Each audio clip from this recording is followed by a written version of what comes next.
Hello everybody, I'm Kristen Fung, an SCAA SF support staffer, and welcome to the second edition of the 2020 Advocacy and Empowerment Program. This is a training program for the sickle cell community, inspired by the Sickle Cell Anemia Awareness of San Francisco nonprofit. Once again, this program is a 9-month program spanned over the course of a year, with 2 to 3 hour meeting sessions every month. This program is an education training with experienced sickle cell anemia disease medical professionals and patient community leaders presenting workable steps to broaden awareness and advocate for change for improved healthcare for sickle cell patients. Today's session will feature Wanda Williams, a person living with sickle cell disease who has been advocating for those living with sickle cell for more than 30 years. She is the founder of Sickle Cell Community Advisory Council in Northern California. Her course is designed to help patients understand what resources to have prepared when admitted to or when going to hospitals. She will also discuss strategies for success for patients when helping medical professionals identify proper treatments to their pain crises, while she also encourages patients to journal their experiences at the hospitals. Stay tuned after our session, as we will have a short survey to test your knowledge. We will also give you opportunities as to how you can join our organization, become an advocate, and receive the help and resources. Help us make it happen and change the perception. When I was younger, I would have like a pain crisis at least once every month that would last for anywhere from 3 to 5 days. And my grandmother would just rub my arms, my legs, because generally it was either in, like my arms or legs that I was having the pain, sometimes in abdominal pain. And she would just really massage me, and I think that that's where my love for massage came into play as a result of that. So that went on at least for the first 30 years of my life, having like a pain crisis that frequently and not going to a hospital. I was treated at home. No pain medication, just a grandmother rubbing and massaging. Therefore, I have like a super high tolerance for pain.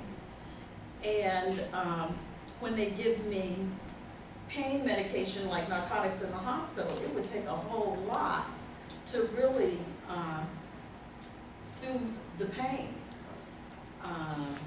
to the point where I think that people would feel like, wow, Miss April, this is a lot. She's still walking around unconscious. I could take like Percocet and go to work and work all day. I was a high school teacher, continuation high school teacher for like 8 years. Left that, went into administration for like 25 years, working with families that had truancy issues primarily in the school system. But one of the issues that brought me to the emergency room, I had finished working, had a board meeting to do. So, and when you go to school board meetings, they start usually about 7 o'clock in the evening. Folks like to talk, so they may go on until like 10, 11, 12 o'clock at night. And this particular night I had a presentation to do. I was sick, but it was like, I gotta be here, I have to present, to the board. Didn't finish that until like around 11:30. I left work, the presentation, and went straight to the hospital. I drove myself. So when I got to the emergency room and explained, that I was in pain, the nurse said to me, oh, well, we can't treat you or give you anything for pain because we can't have you driving. I said, I don't plan to leave you. I plan to stay. And she said, well, I'm sorry, you have to have someone with you. And she even went so far as to say, it was like she didn't want to wake up the doctor. And I'm like, did she really say that? And again, I'm dressed in my suit. I'm looking like a professional person because I just left a board meeting. And I said, but I wasn't trying to bother anybody. I'm here. I'm going to stay. I'm not going to drive any place. I'm sorry, but we can't do anything for you. So I ended up having to call somebody have a friend come down. I was a divorced single parent at the time. My son was with my mom, so I had to have someone come to the emergency room with me. And it was just so humiliating. I'm already in pain. I'm trying not to get upset and make my situation worse for me. So, you know, after that I learned I need to bring somebody with me. So when I say, where are my friends and my family, it's important to bring someone with you so that you don't run into those situations. And the other part of it is really having somebody that can advocate for you when you may be in too much pain to do that, when you aren't thinking clearly. And for those people that say, I'm a private person, I don't want everybody knowing my business. Well, somebody needs to know your business, because we can't advocate for you or do anything for you if a person doesn't have knowledge, you know, that you do in fact have sickle cell. So that needs to be shared with someone. Somebody needs to know that. That's not a secret that you really need to keep from everybody. And you need to decide. You obviously would be the judge of, in my work setting, who in my work setting needs to know this in the event something happens to me. Everybody usually has to fill out like an emergency card. Like when I worked for the school district and I was a teacher, we all had to have emergency cards on hand in the office so that they have somebody to call in an emergency. And I was not out sick a lot when I worked, to the point where often when I missed work, it's like when I was doing well, I forgot I had sickle cell myself. It's like out of sight, out of mind. I'm well, I'm healthy, and I was trying to do what everybody else did. I remember going bicycle riding in Golden Gate Park with friends, and it started to rain. It was cold, it was October, it got misty, it started to rain, and I got sick. My friends were at work the next day. They were fine, but I was sick. I mean, to the point where I had to actually stay home. So, you know, there comes a point when you have to realize what your limitations are. And when you're young and in your 20s, you don't have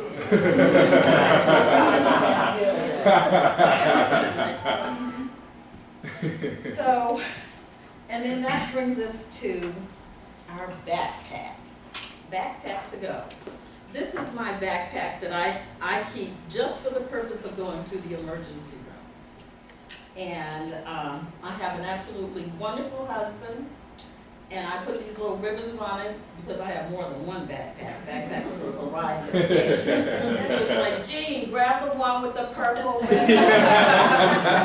You know, the purple one, because he's a wonderful guy, but he's not going to move stuff to look for you. If I want to hide something in the refrigerator, just stick something in front of me. Because he's going to open the refrigerator, and if it's not right in front, right where he can get it, he's not moving things to search. That's not what he does.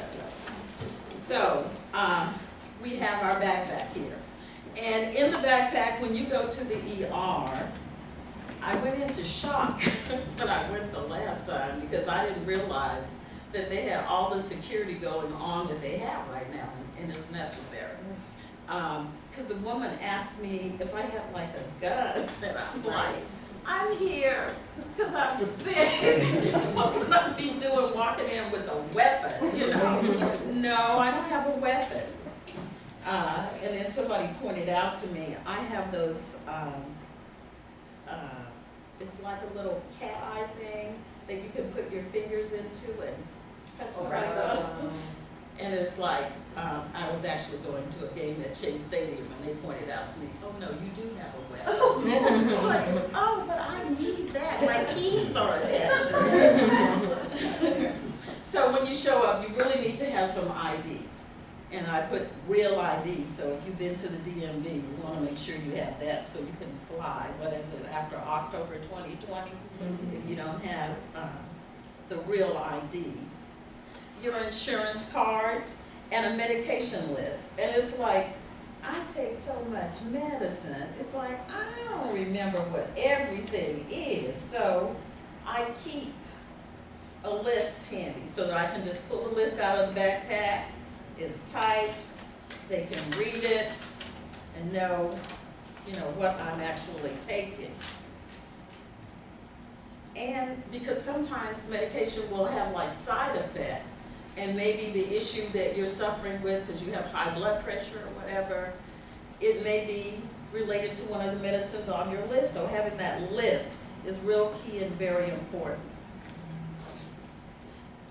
Having your cell phone, because I need that, and a charger, and a notebook. I keep a little notebook.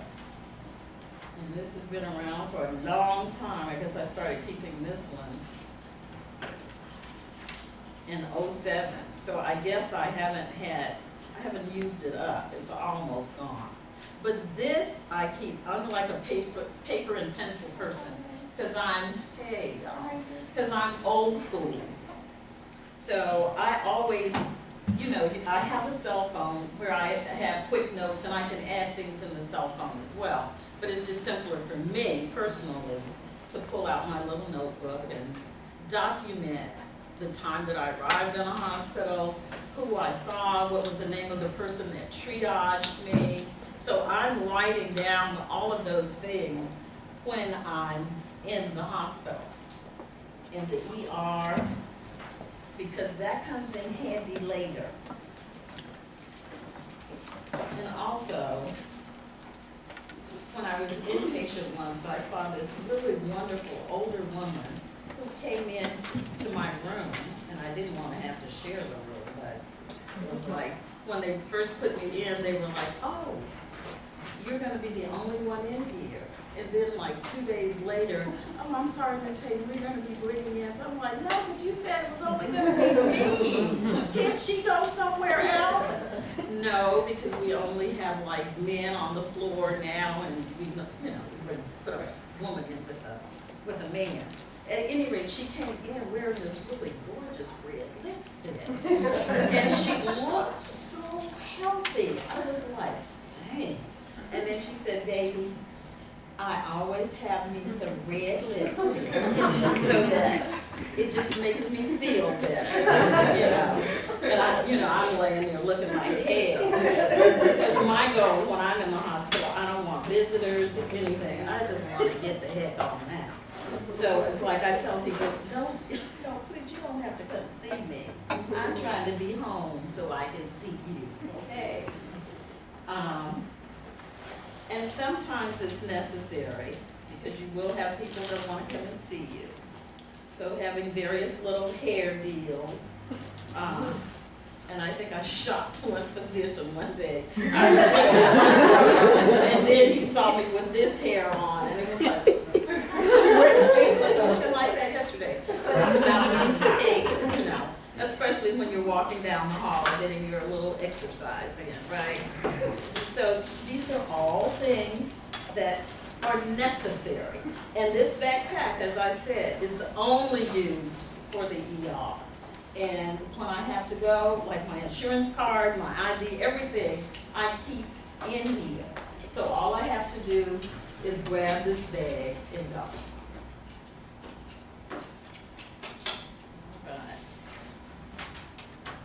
Okay, I'm here now. So what, right?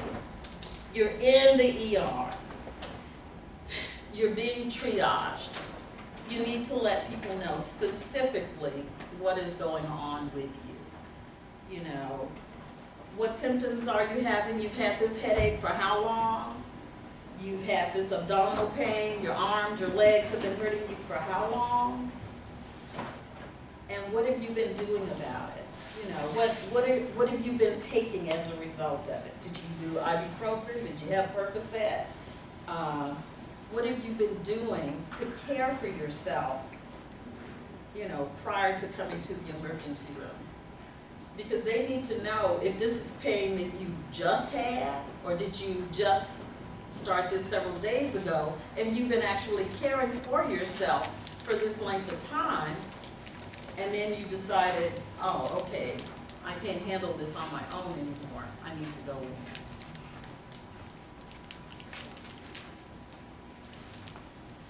All right, so then we come up with, what is the plan?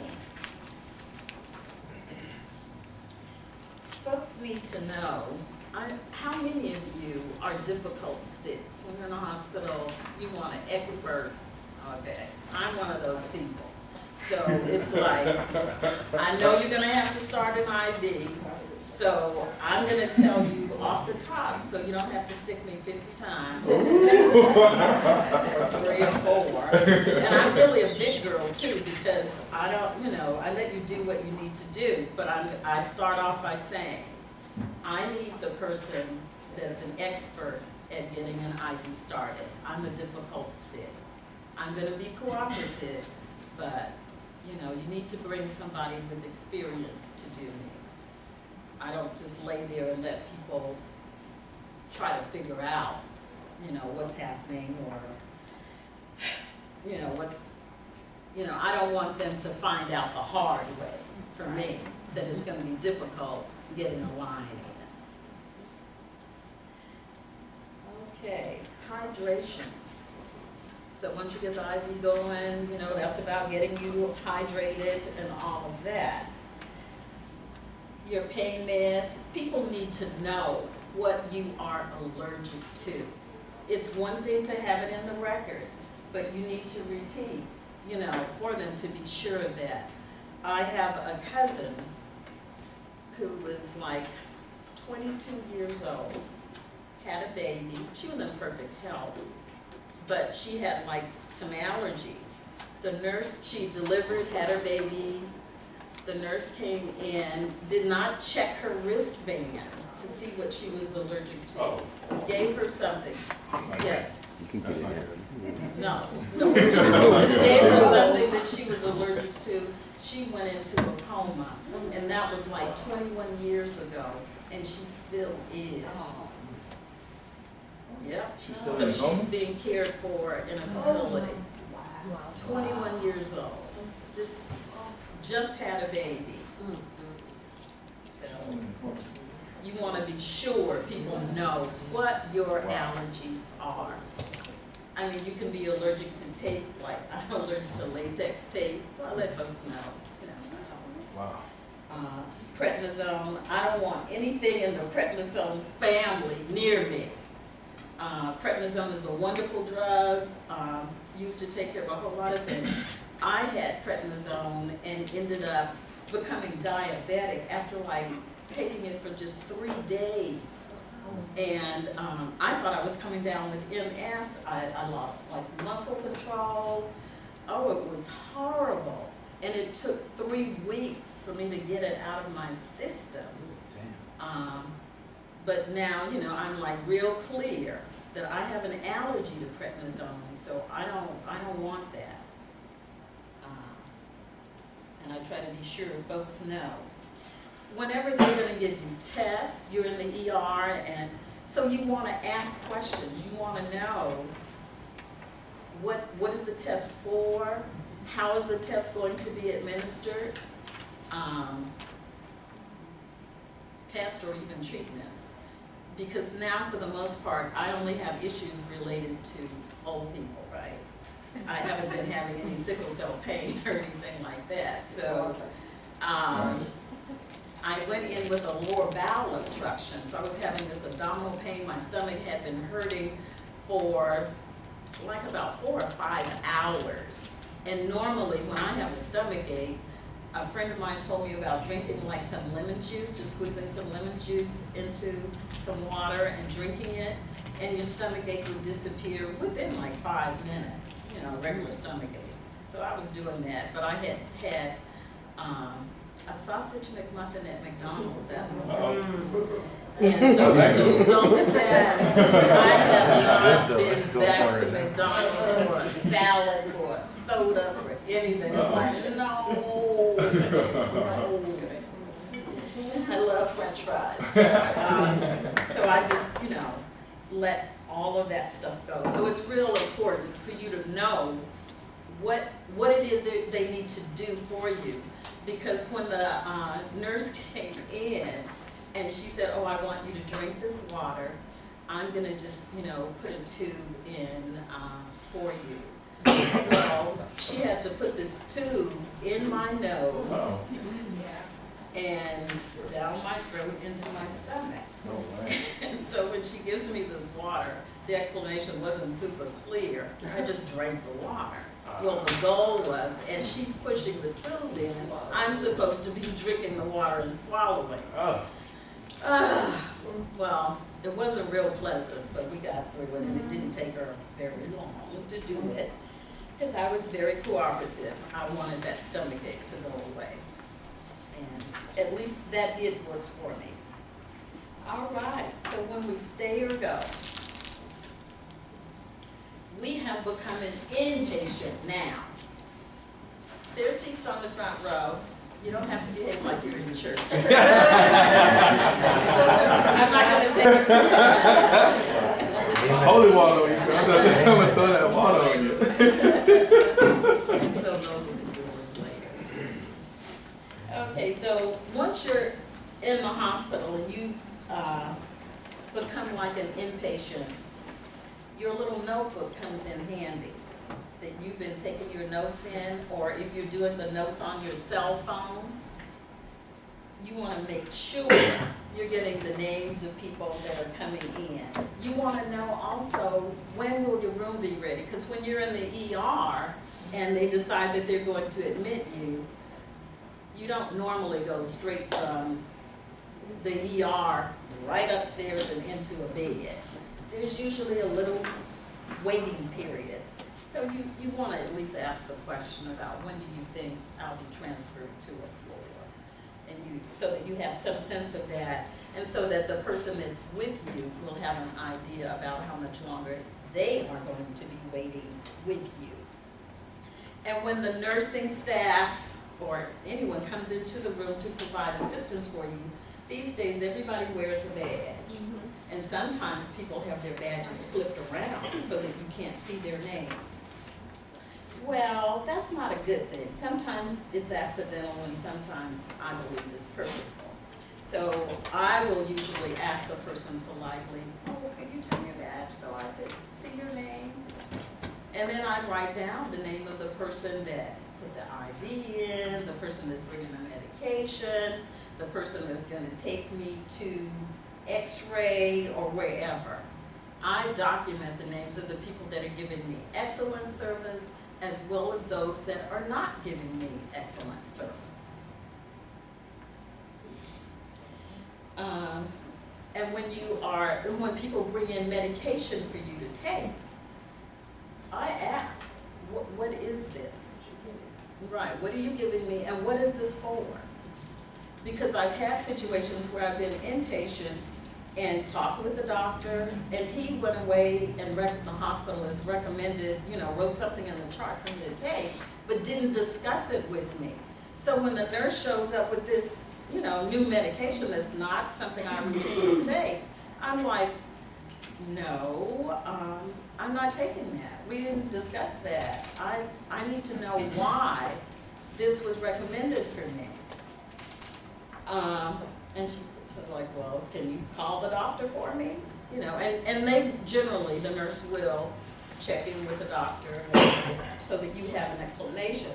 And my thing is, so the next day when I see that physician, we talk about that. And I will say to him or her, it's important for you to discuss things with me. I'm not going to take medicine and I don't know what it is. And especially I'm paranoid because I know I have allergies to certain meds, so I'm like a little extra when it comes to that. And it's really okay to refuse to take medication. You'll be polite about it and say, well, no, I don't really want to take that. Once I have a discussion with the doctor and I'm more informed, then I'll do that. But at this point, I'm not going to take that right now. And people will generally walk away and, not have a real problem with it. the place that I had the most problems was when I was in Texas and I became hospitalized, because they weren't accustomed to people being as vocal as I was and asking questions. That happened to me in DC and in Texas. And I was like, no, I'm not taking that. And they were like, oh, that California woman. I spent 9 days in the hospital in DC because I had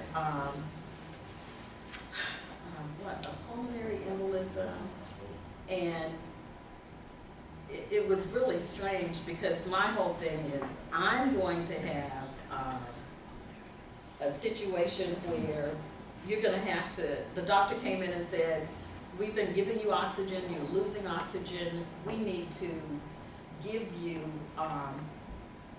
you know, a blood transfusion. And he was going to put a needle in like my neck. He was, and I'm like, well, I have a really nice looking neck. I don't know.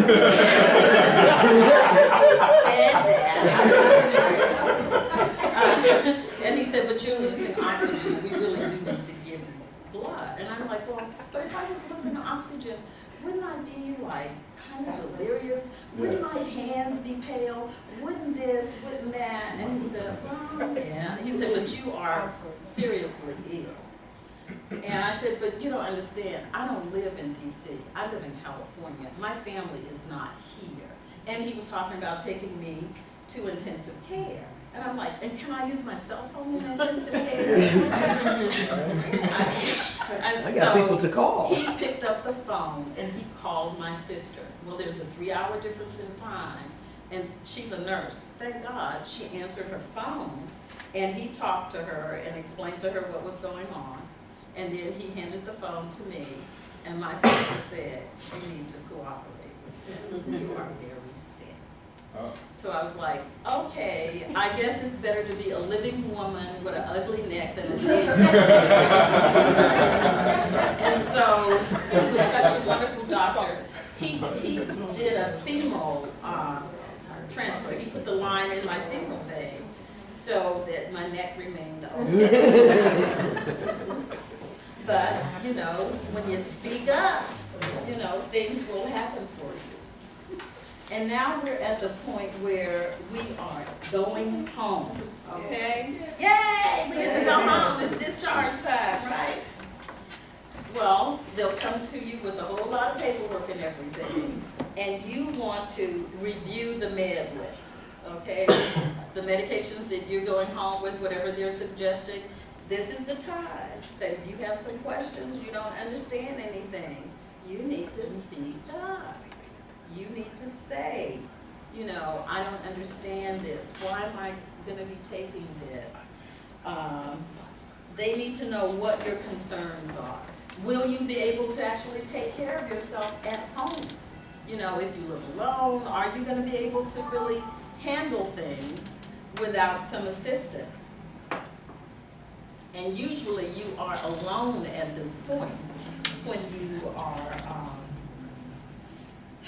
you know, when they're talking about discharging you, because sometimes you have a little advance warning, like, you know, oh, tomorrow you'll probably be going home, and then you can, you know, make arrangements for somebody to come and pick you up and all of that. But if you find that you need some extra services, then you need to ask for a social worker if one has not already been in to visit with you. All hospitals have social workers, and usually if you have a need, you don't have to ask for that person. They will come to see you. But if you figure that something is going on and you need some assistance, then you need to ask to speak to that person. You need to ask so that you can actually find out your resources. Yes? So what if they don't have a social worker? Who's the next person? They have to have a social worker. All hospitals have social workers. Medical social workers specifically, they all have to have master's degrees. A lot of them are licensed clinical social workers. I don't think General has one. General has social Everybody, workers. They have interns everybody too. has, all of the major hospitals have social workers. Yes, over here. There truly are situations where, like I know at the Access campus at UCSF on the weekends and at night. There's one social worker for that entire hospital. Right. So it may be that it certainly seems like there isn't someone, but there's always someone in the building. It's just that it's just a limited human resource. Which is a Yes, critical yes, one. yes, yes, that's what it is, Critical limited, one. very We much mentioned, so. we mentioned that because there was a lot of times during my brother's situation where he was discharged over the weekends. So we didn't have the knowledge of who was actually, executing his discharge along with him. That's why she made the question. I said, oh, good, Yeah. So And these see, I'm are thinking- vulnerable times. And I'm thinking that during the day is when they're gonna at least discuss the plan of your leaving. And if you have to leave and go to a facility, you need time for people to go and check out the facility. I remember a situation with an elderly uncle of mine that they were gonna discharge from the hospital, and he was gonna go to like a rehabilitation facility. And my thing is, when the nurse said that, oh, and he'll be going tomorrow, and I'm like, but I need time to go check these places out. I don't know anything about this. So, I mean, they gave me like a day, but they weren't trying to give me more time so that I could really check out the facilities. Because it was like, it's not medically necessary for him to be here. He has to go, here's a list. And so at least I had a list to work from.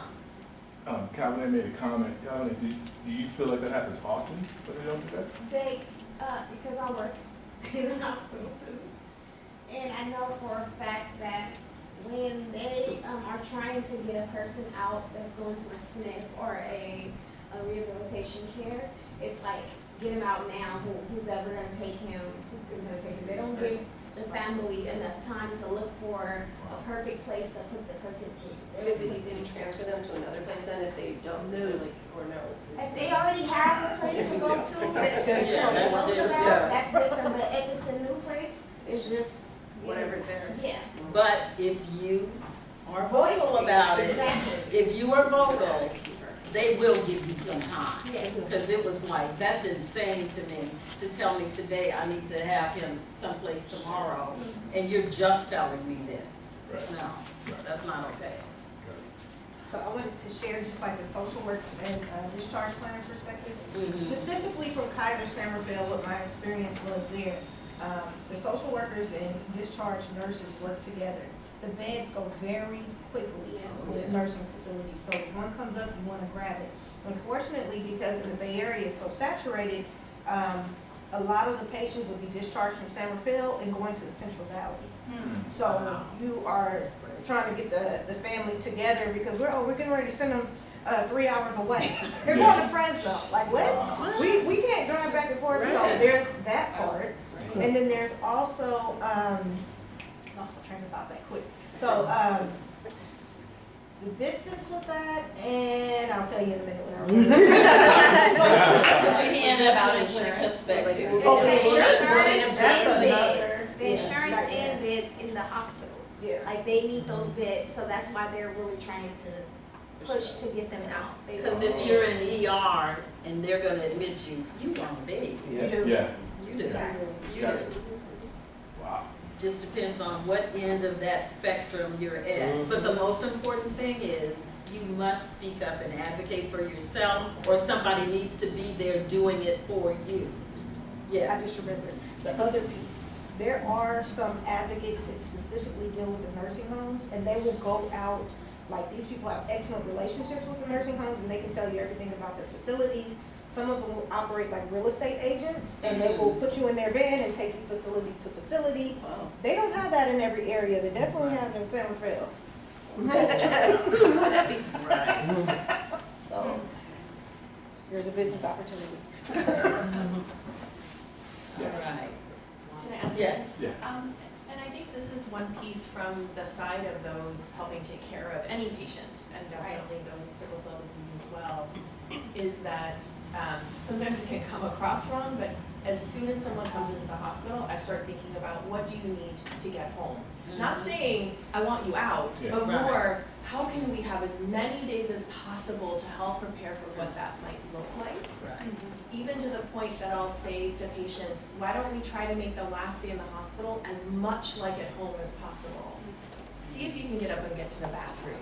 See if you can do okay with oral medications, because if it's not working, let's figure it out now. Right. And so I guess the other side of it is, we all need to think of that, as family Absolutely. members, as advocates, as Yeah. patients, as caregivers, of, not that it's about rushing, but it's about, let's look Planning. forward. You know, It's it's about important planning. to help you now, of course. You're Yeah. in pain, that worst moment is not the time. Yeah. But if there are times when you have breaks and are not as in much pain or not as ill, thinking about like, what do I need in 3 days? And that's another way to advocate. And if we're not doing a better job as the caregiver side, make us. Yeah. Think about it. It shouldn't be your job, but that can help, because then if you're saying like, listen, it seems like I'm not gonna go home in 2 or 3 days, what do I need to know now if I'm gonna go somewhere else? Because then that does give more time. Right. It should be happening from the other side. Yeah. But if it doesn't, I just wanted to share that Right. it's a rattling time to transition. Right. Yes. And then the survey says, okay, 5 minutes, the survey says, so, whoo, I'm almost there, I only have one more thing. Glad you held up the sign. Okay, when the surveys come out, like most hospitals, well, I won't say most, some will send a survey when you've been home for maybe like 4 or 5 days. It's important to fill out that survey, put your name on it, because they do discuss those things with staff. And I was shocked to find that out, that they actually do that. They, you know, survey staff, because I get excellent treatment when I go to the emergency room. I know that that's not the norm for everybody. I'm seeing within 5 minutes of being, you know, I'm signing in, I'm triaged and taken immediately to a room. And if they can't take me immediately, they give me an explanation about why. There's an ambulance coming in, but we'll let you know when a room is available. Just wait here. I mean, it's like really good service. So I'm like, filling out all those surveys and writing down the names of people has paid off for me in a very positive way. Me too. And I got back from home. It pays off, it pays off, it pays off. So you really got to do that. You can do surveys anonymously, but They don't know that you're the VIP. they don't. But I mean, anything from housekeeping, if I go in a room and my room is really dirty and I feel like, you know, somebody should have been in here cleaning, I make a note of that. All of that information is put down. I'm gonna have you skip to the next one, to cuss or not to cuss. I'm married to a preacher, so I really try not to do that. But, and the other thing is, when you're using bad words, you don't get what you need. Because think about it. When I'm mean and nasty to you, is that gonna make you wanna take better care of me or do some good thing for me? No, not at all. So my thing is, start with the charge nurse trying to resolve your issue when you are inpatient. And if that, you know, isn't getting you any satisfaction, most hospitals have what they call a patient relations department. And it may be called something different depending on where you are, but I know at like Altivates and Summit, they have a patient relations department.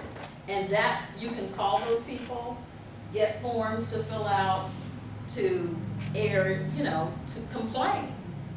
But you must put it in writing. Calling up people and just talking, they don't have to deal. But once you put it in writing, it has to be addressed. So you've got to write it down. That makes all the difference in the world. And then like the California Medical Board, you know, for your complaints about doctors, you can go online and fill out the form online, or you can call them up at 1-800-633-3633. 2322 and have the form sent to you. But again, if you don't put it in writing, it's like it didn't happen. That's the only way you're gonna get some real. What was the number again? results. Wanda, I'm gonna stop you right there. Can I stop you right there? Yes. She will continue shortly. Could we get the number real quick, just so we can all. Oh, I'm sorry. Go Yeah. ahead.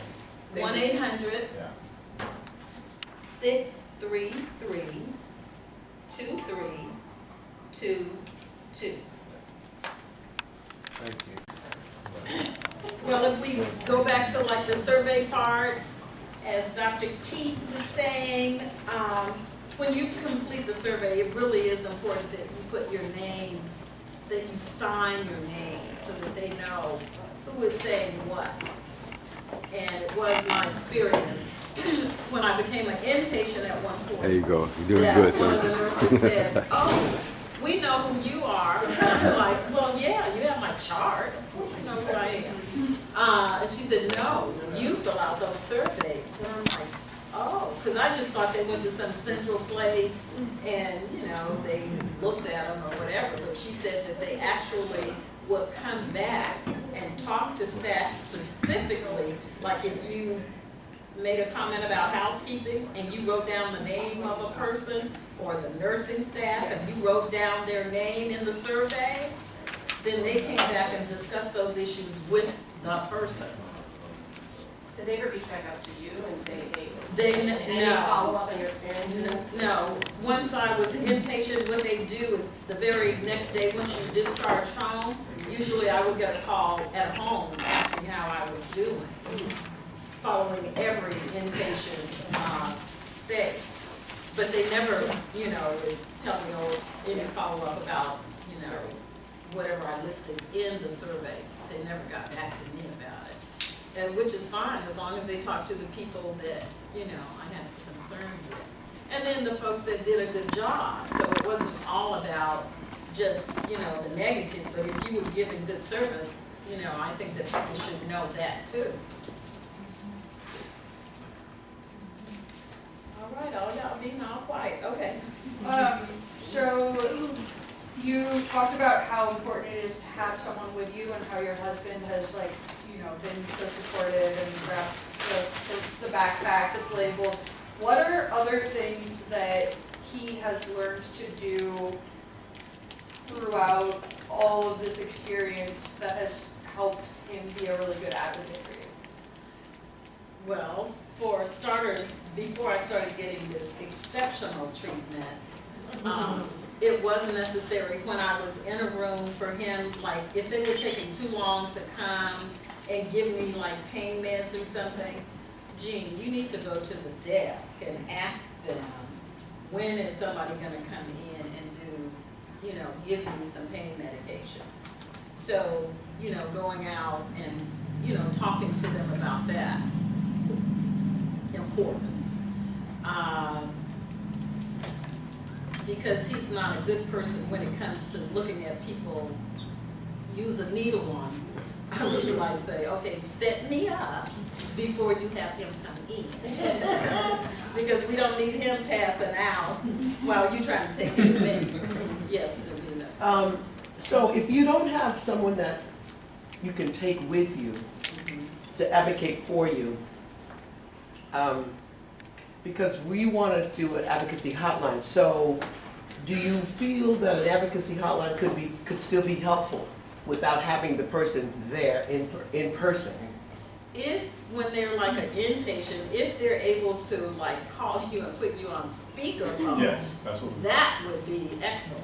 I mean, it doesn't usually work in the emergency room because my experience in the emergency room is sometimes I can get a text through, but I can't always make a call because the service, it just doesn't work. Well, could you have people on call to come and join? Like, I mean, if I'm in San Mateo and somebody goes to, can I call me and say, look, I can't get any family, or can you come and be here with me? Is that something that? Sure. That's always good. I That's mean, always good. if you're physically present, that is really excellent. When I was working at Children's and I would go over to Alta Bates and meet with a patient, I had one patient that was saying when he buzzed for the nurses that they weren't coming. And so I went in his room and he called for a nurse, and because I was gonna just go to the desk and say, hey, so-and-so needs, some help over here. And he said, no, I want you to see. And he called, and we waited, because I know people get busy, but after like 25 minutes, to me, that's like way too long once you press the buzzer for somebody to respond to you. I mean, initially the response was, like you talk on the intercom and they know what it is you need, but I had to actually go to the desk because, no one was actually coming. So if at all possible, you need to take somebody with you. I mean, that's gives you the best outcome. Mine's more of a comment, but it's agreeing definitely with that, because when my husband goes into the hospital, so he can advocate for himself for the most part, he I'll have to answer any questions for him, but they treat him different when I'm not with him. So when he goes in by himself, he gets treated like crap, and then as soon as I show up, they flip. There's a witness. Right. I have a comment too around the person basically physically having to be there, because my auntie, she's a nurse. I call on her to advocate for me a lot, but there was this one time where I was sat in a room, but no doctor came to see me for almost 3 hours. I got transferred from Children's Hospital to Altavix, and nobody came to see me. And so I was calling my auntie because I was getting upset. And I'm like, can you please talk to somebody? And she talked to the nurse. The nurse was like, well, we've been calling the doctor. The doctor has, he hasn't come yet. So when the doctor finally shows up, he says, oh, well, I was reading through your chart and it seems that you were a drug seeker. Until I got the lab values back, and your hemoglobin is pretty low, so I'll give you a little bit of pain meds. And so that really upset my auntie, and she finally came up there, and then they finally started treating me appropriately, which is physically there. Yeah. That's the biggest But, thing. but that would warrant a complaint too. Yes. See, that would warrant a complaint. Yeah. A written formal complaint. Back there and then, So you mentioned the surveys before being a very crucial part of not only them recognizing who you are and knowing that you're actually going through the diligence of filling those things out, but also to raise awareness to the staff to know that they are being evaluated. So what do you do if there's no surveys available to you? What if there's nothing where you can write anything, or you is there a way, you could like, always, is there a way that you can just write down your own survey and then just you submit could that? always write a letter. Okay. You can always write a letter, and send that to the staff at the hospital. Or patient Patient Patient relations. You always have that option when there isn't a survey. And, Rochelle? I'll bet. So, there's circumstances where you have sickle cell patients that go into the hospital and are calm enough to think that way. What about the ones that aren't? We have a lot of those folks that are part of our roster of people that we talk about, that they get in there and their thought process is, I just want to get rid of this pain. I want to get rid of this pain. And they don't really, and they struggle with computing a manneristic way of speaking to people. How do those people who had those experiences understand how to? What do you think? Like, You would need to work with people like that one-on-one yeah, to give them the tools that they need to get it together. yeah. And then there are people that, no matter what you do, that's just how they want to behave, Right. and it's not Right. changing. But to really try to get them to see, it's just common sense. Right. But as my grandmother would say, common sense is not always so common. If you mistreat me, if you're talking crazy to me, that's not gonna make me wanna take care of you and give you what you need. Right. And so to break it down to people like that, Right. sometimes people will get a clue.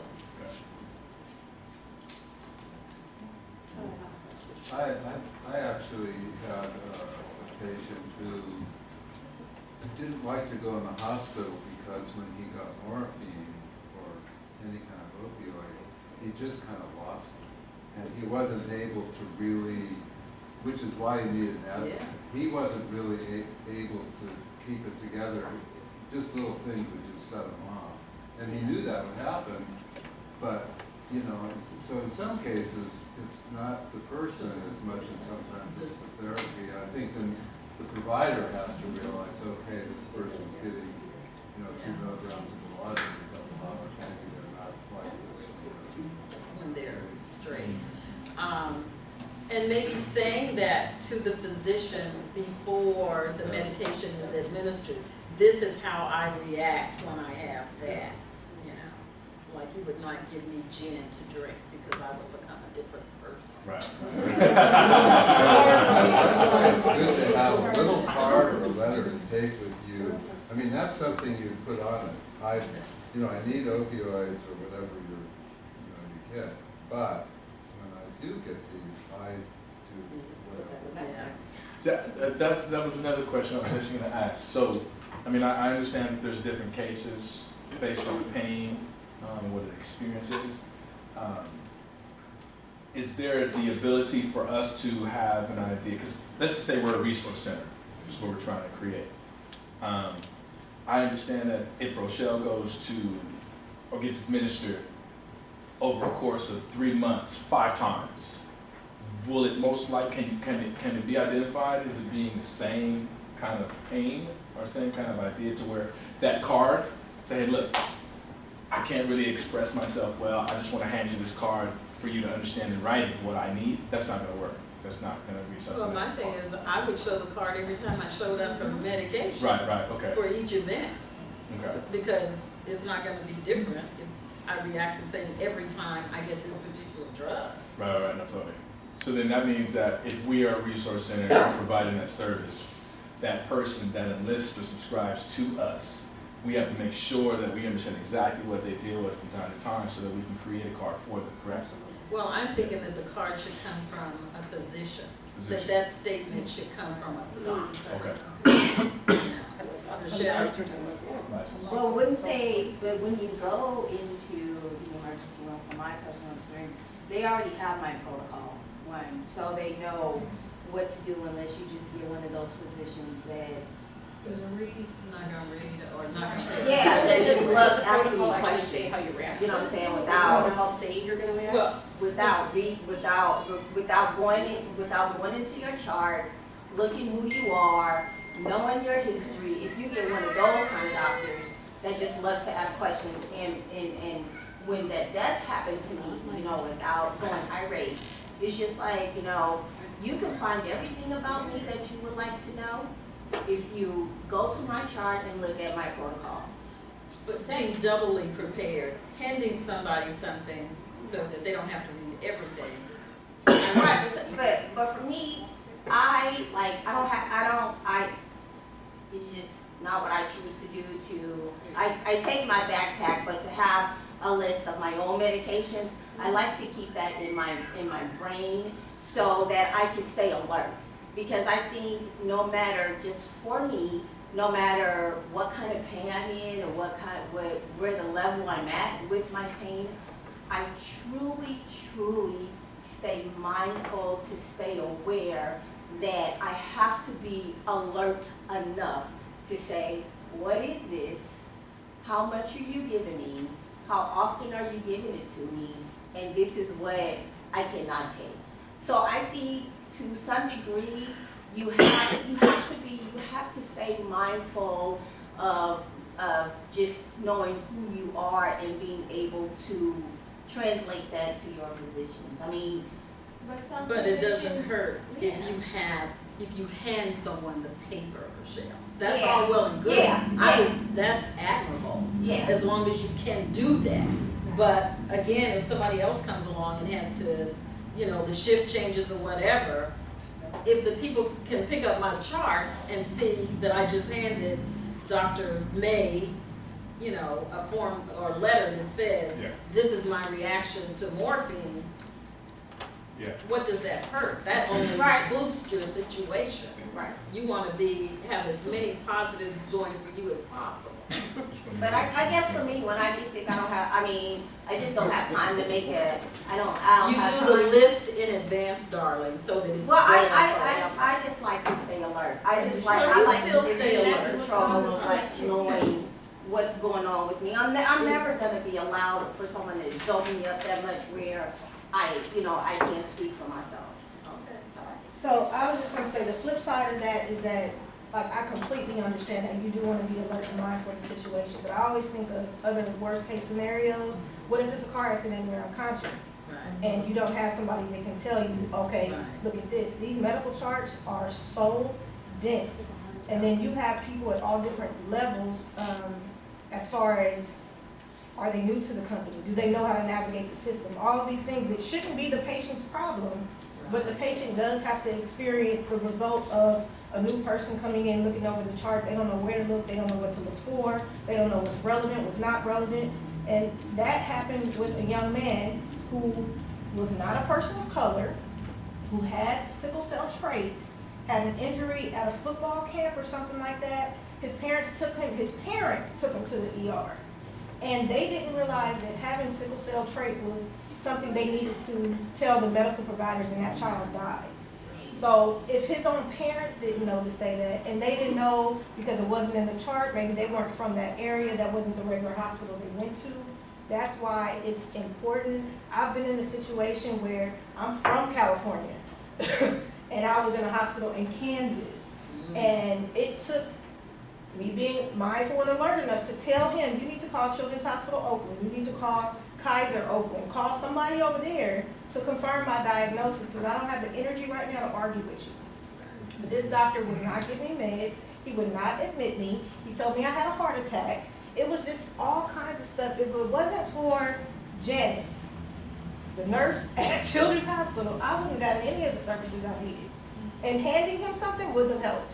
He needed to talk to someone. I think that's why the advocacy line would be phenomenal, especially for those out-of-town foreign hospitals. I'm new to this area. That's what I'm thinking, So- patients are far away and it's Yeah. difficult, we can't get to them. So that's what happened, my apologies, Carmen, that's what happened, so, the year that my brother died, earlier on, we were in New Orleans, and he had an episode, and he had to go straight to the hospital, like literally the first day we got there. We were all at the hospital, we had to go there, but he had to fill out paperwork, he had to look up things, and there was just really nobody else to really call. At that time, my mother wasn't in a situation mentally where she understands how to really truly advocate right. So when we're dealing with out-of-town situations, how is that? What would your suggestions be in that case? Well, when it happened to me and I was in DC, I wasn't even with, and I have family all over the place because it's a million of us. But when I travel now, I'm conscious of what I need. And so having medication lists with me, I don't go anywhere without that in my wallet. Right. And the name of the physician to contact in the event I can't say what I need. But you can't really get around the need for somebody other than you Right. to be your advocate. So we're in that situation, so Calvin is in Louisiana with me, and she calls our hotline, and Anita picks up. Does Anita follow the same ritual that we do for if they're in-state? Yes. Yeah, that's what I do. I would think. Yeah. But again, with confidentiality and HIPAA, she's gonna have to give permission for them Right. to say, I mean, people can't just give up your information. Yeah. That's the other Can you thing. pre-sign, can you have that consent already? Yeah, you can have that in place. Yeah, it would make sense to I have. tell it them in you place. just all the time. And you sign up and you say, this is the area I'm And yeah, and I tell the patients all the time, just, Yeah, it would make sense to have it in place. Can I help me? What I was gonna say was like, okay, so I used to be one of those patients that reacted off morphine. Like I turned into a monster. Literally. And it wasn't a good med for me. But as I learned and I started working in the same type of environment that I was getting sick in and how I used to be impatient with the nurses and everything, I learned to give disclaimers when I go into the ER. Right. Just let them know, like, hey, I have sickle cell. I am a human being as a society. I go to school, I go to work, I just need help.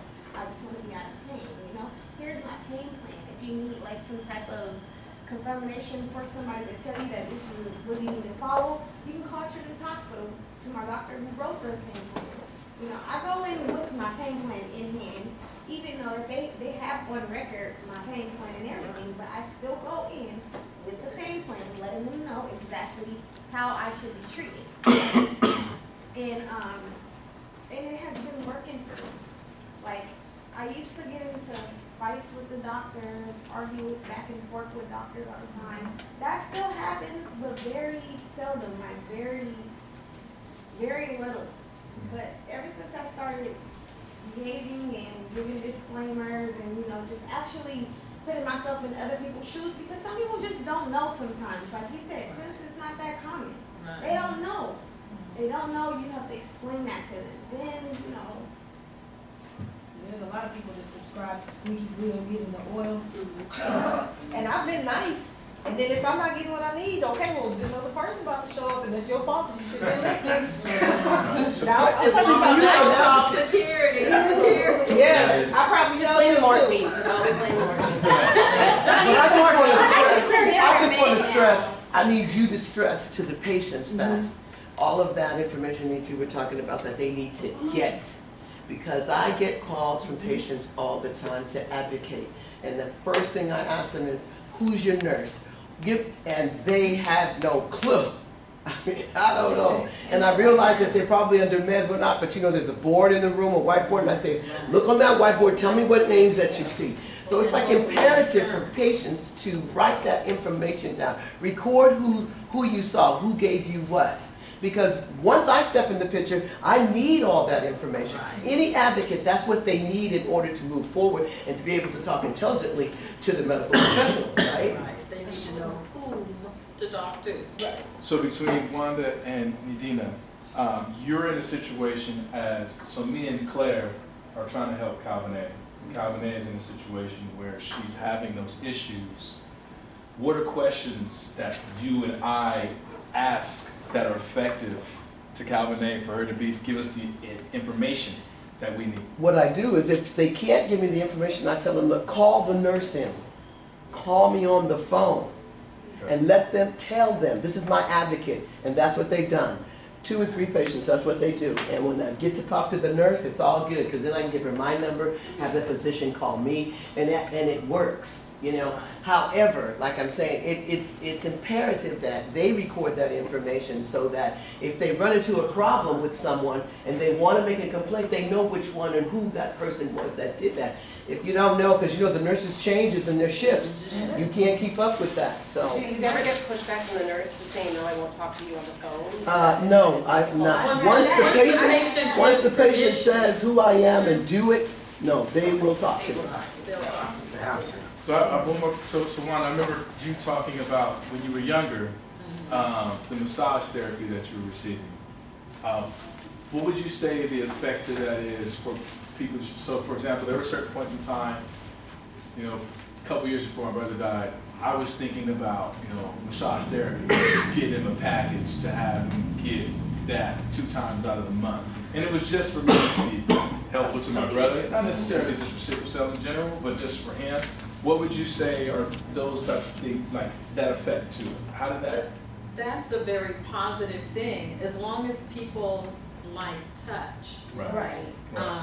Because I love touch, and I remember giving like gift certificates for massage to friends, and some of them, and they were like, I'm like, you haven't said anything, did you go? Did you go? Right. And then I find out they don't like people touching them. Got it. Because they've had, you know, negative situations earlier, you know, in their lives. So, you know, so. But it's, you never had too many massages, as far as I'm concerned. Okay, right here and then Hallelujah. That's intensity, it might make more intensity for, yeah, depending on, Jimmy is here with a question. how intense. Yeah. My question, I don't know the first one to say that one massage thing, like when my son is in pain, like he's back from Africa, I always massage his body, like just to soothing, and especially when it's having to me, I keep on rubbing my hands, or sometimes my back pain, like tie it, like the wrapper, so that you can feel the warmth and everything. So all that's really helps him after a while, so when you're feeling it, Yeah, it makes such a difference having the massage. Were there other comments or questions? Well, I just like to support the massage therapy since my ex-husband was a massage therapist. I was very strategic with that decision. He's long gone out of the picture. But yeah, it's very beneficial. Absolutely. Love it.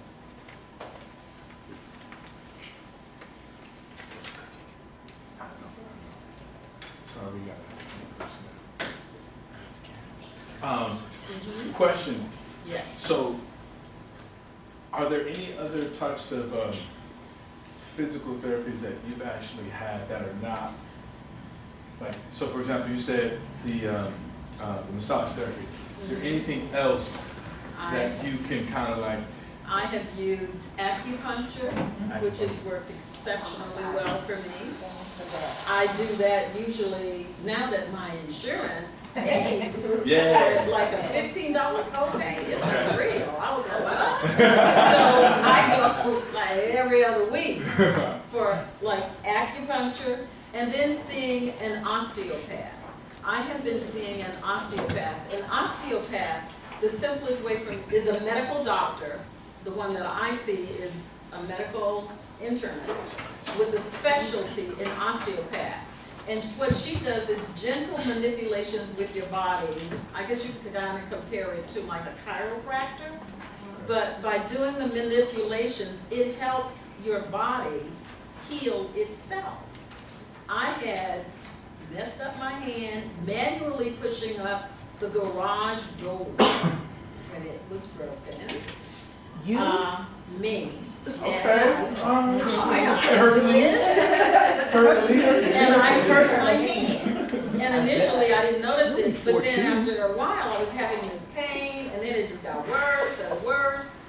I went to her. She did some manipulation with my hand, and I had been hurting probably for like 3 or 4 weeks. And I went to her, I went to my primary care and had gotten a referral to like an orthopedic doctor, surgeon for my hand. But I saw her like a few days before I had my appointment with him. She did a manipulation with my hand and the pain stopped immediately in her office. Wow. And did not return, but I kept my appointment with the orthopedic doctor, and he said the best he would be able to do, he could give me like an injection, and this was like 3 years ago, an injection, but it wasn't something that you could, get more than twice a year or something like that. He could do surgery, no guarantees. So I'm like, okay. So even he said, if that's worked for you, I would just stick with that. And so I see the osteopath routinely once a month. My insurance does not pay for that. So osteopaths are MDs. They are licensed in the state of California. But unlike my training, they emphasize the musculoskeletal system nervous system. So they're kind of like a well-educated chiropractor. But and they're much better because they know medicine. They are board certified. So they're really good. The other people are a group of physicians called physiatrists. And they're physical therapy doctors. So MD, that's a V or a Z? Physiatrist. Physiatrist? Yeah, physiatrist. So they're the doctors.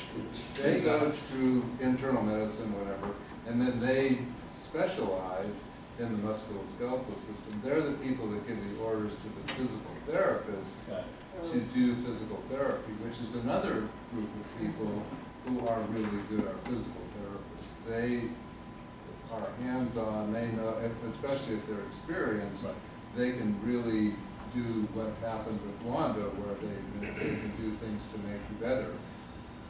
In fact, with children's, they did a study with avascular necrosis of the hip to show that physical therapy was as good as having core decompression surgery. Wow. So physical therapy can work, but if you just have to think about it. If you go to an orthopedic surgeon, the reason why it says surgeon at the end of that name is because he likes to do surgery. Okay, here and then here. So two things, just to piggyback off what everybody else is saying, I personally know 4 osteopaths, and I was actually on the road to becoming an osteopath, so it is highly recommendable. They do things in a different perspective, so they kind of look at it from not just the medical, do everything by the drugs and book standard, but they also look at it from a homeopathic standpoint in terms of like understanding your body and what can we do more natural as opposed to what they do in common Western medicine. So I would recommend that. Second thing, a question. Have you tried the temperature therapy where you go 15 minutes in an intense hot temperature and then 15 minutes in intense cold temperature? Has there been any research or studies behind that? That's not good for sickle cell patients. Right, that's why not. So I just was wondering if there's anything. You want to kill them quick? However,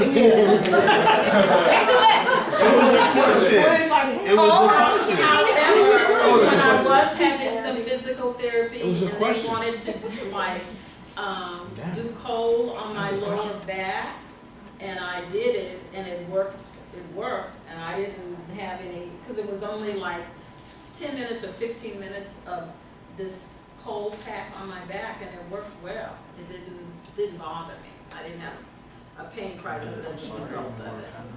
Okay, over here. I was just gonna ask a question about like the difference between like stuff that you're talking about for maintenance, like you do it every month no matter how you're feeling, and then like when you start to feel off, but before you're in a place where you're so bad you need an emergency room. And whether there's anything that falls in that zone where you're starting to feel off, maybe you not well enough to go to work that day, but like not bad enough to go to the ER. If you've ever found stuff like acupuncture to help you abort the crisis. Yeah. The thing that really works best is resting your body. Something busy people doing a whole lot of stuff don't really take time to do. When I would feel like a pain crisis coming on, if I would go and sit my body down and actually allow it to get some rest, then I could avoid a full-blown pain crisis. But if I keep pushing because I have this to do and that to do, and it's really important that I do all this stuff, then I pay the price for that. But those are things that come with time and with wisdom. Because in my 20s, it was like, I could do anything. Lift a garage door. And then at the age of 25, I got a clue. I got a question. So you've taken acupuncture, right? Does acupuncture do anything for inflammation? I believe so. I mean, I'm trying to, I used to have severe migraine headaches and medication, nothing worked for me except acupuncture. I would have migraine headaches that were so debilitating I couldn't work. And I needed to work. And I enjoyed my job. So I would have acupuncture. That was the only thing that worked for me in terms of a migraine headache. So. The reason why I asked that question. So we've been trying to look into different like vitamins and get him on like a routine for more natural things to get him off of more of the Western medicine drugs. But he's literally in the hospital every month for like at least a week. So how do you get on a schedule? Like, can we take those? Like, do we take those with us? Is it gonna knock them off for the week and then you have to start all over? Or what do you Take what? suggest? What do you refer to? Just like all the vitamins that he's taking at home that he Supplements. wouldn't have at the hospital. Yeah, whenever I go to the hospital, I let them know I do C, 1,000 milligrams of C, vitamin E, a B12, or a B complex. Those are things that I do every day. And so when I go to the hospital, I let them know that when I'm inpatient so that I can take those, and they generally provide them. Oh, okay. I don't bring my own medication to the hospital. Cool, okay. And with alternative therapies, if insurance isn't covering it, is that something that the advocacy maybe could help with? Is that something you could advocate for with somebody's insurance? Or do you run into then regulations with that as well? Because some insurance companies, we're not gonna cover. Oh, clearly, acupuncture, for the most right? part, Yeah. they will cover, they're covering acupuncture now, but that wasn't always the case. Right. And my osteopath, I'm paying like $175 a month to see her. But if, maybe if you have somebody that isn't exhausted and just sick of fighting for every little thing, could you have somebody advocate for that, or is You could always have somebody advocate for it, but insurance companies, they're not, It's whether they listen. it's in the book, it's listed what they. We need a lot. So that was gonna be my question, and it's probably more just for where you've been able to go professionally for yourself generally. You take one of our registrants for this attendees, Janelle. Michelle, she's not here today. She wouldn't be able to get some of the things that you get based on kind of what my conversation has been with her in terms of her medical as well. Like, where does it get to that point to where an osteopath, or somebody like that can be acquired for you? Just curious. If it's a possibility. Gotta have money. Okay, all right, that's just Pay how. for it unless, I did have one situation where I had a friend could not afford her, and I said, could we just cook you dinner?